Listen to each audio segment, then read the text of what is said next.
Estudo Bíblico 14.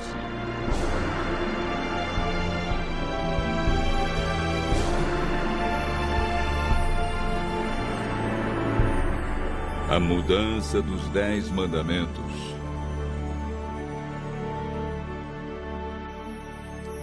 Um grande filósofo nos ajuda a entender o estudo de hoje. Platão, em A República, nos fala sobre o mito magnífico. A narrativa reforça o desejo do povo a aceitar sua condição social, seja ela qual for. O mito era este: quando Deus criou os seres humanos, criou uns com ouro por dentro, alguns com prata e outros com bronze. Aqueles que tinham ouro por dentro deveriam ser os guardiões, o mais elevado nível político e social da nação. Os que tinham prata seriam os auxiliares.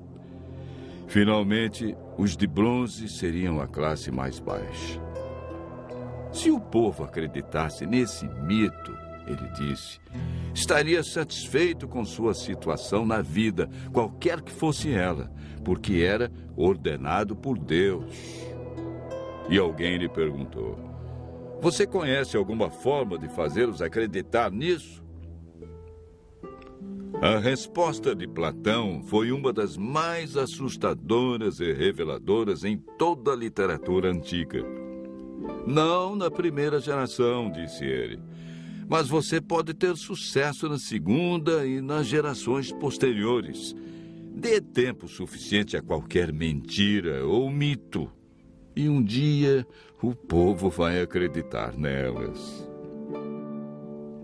Quais são os costumes ou práticas que muitos acreditam que são verdades, mas não são? Hoje vamos estudar a lei de Deus e as mudanças que foram efetuadas pelo homem no decorrer da história.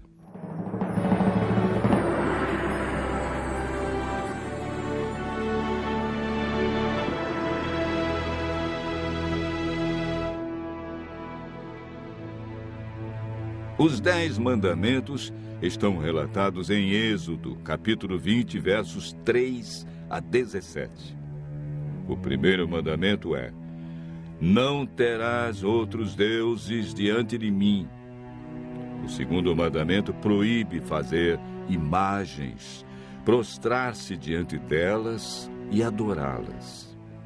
O terceiro é uma recomendação para não tomarmos o nome de Deus em vão. O quarto mandamento requer a observância do 7º dia, o sábado, como o dia do Senhor. Estes 4 mandamentos referem-se ao relacionamento do homem com Deus. Os 6 últimos mandamentos tratam do relacionamento do homem com o seu semelhante. O 5º mandamento: honra o teu pai e tua mãe, para que se prolonguem os teus dias na terra, que o Senhor teu Deus te dá.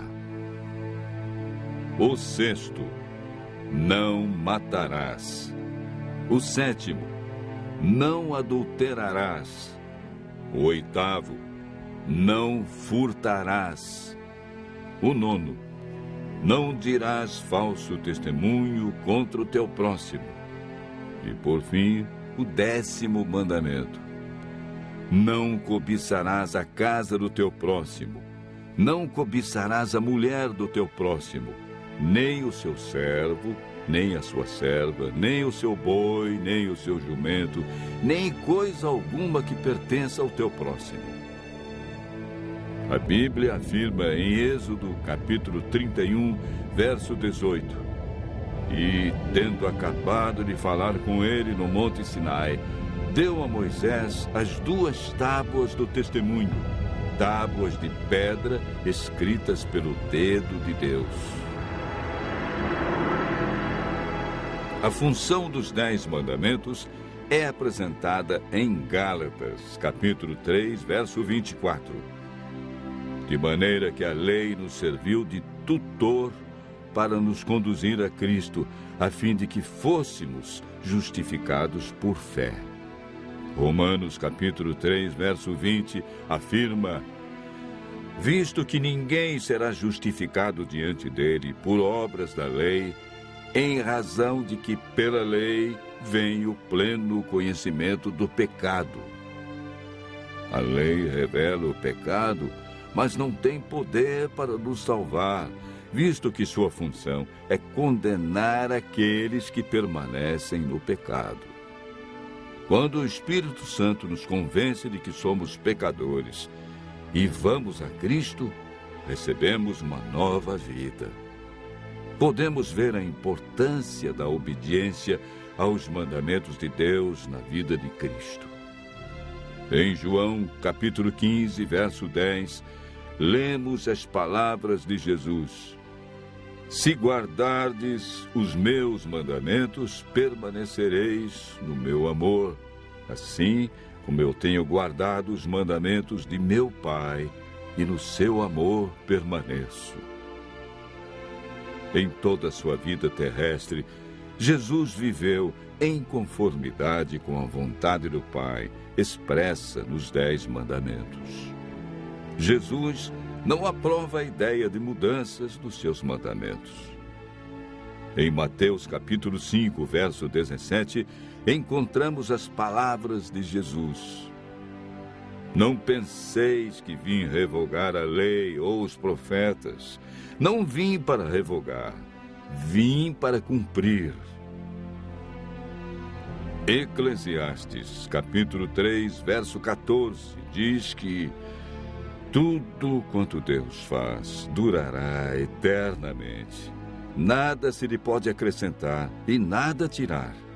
E isso Deus faz para que os homens temam diante dele.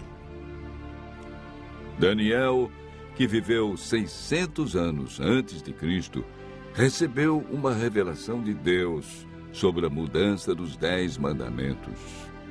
Ele declara no capítulo 7, verso 25 e capítulo 8, verso 12, que a verdade da palavra de Deus seria jogada por terra e que Satanás criaria um sistema religioso que proferiria palavras contra o Altíssimo, magoaria os filhos do Altíssimo e cuidaria em mudar os tempos e a lei, e os santos estariam nas mãos desse poder por 1260 anos.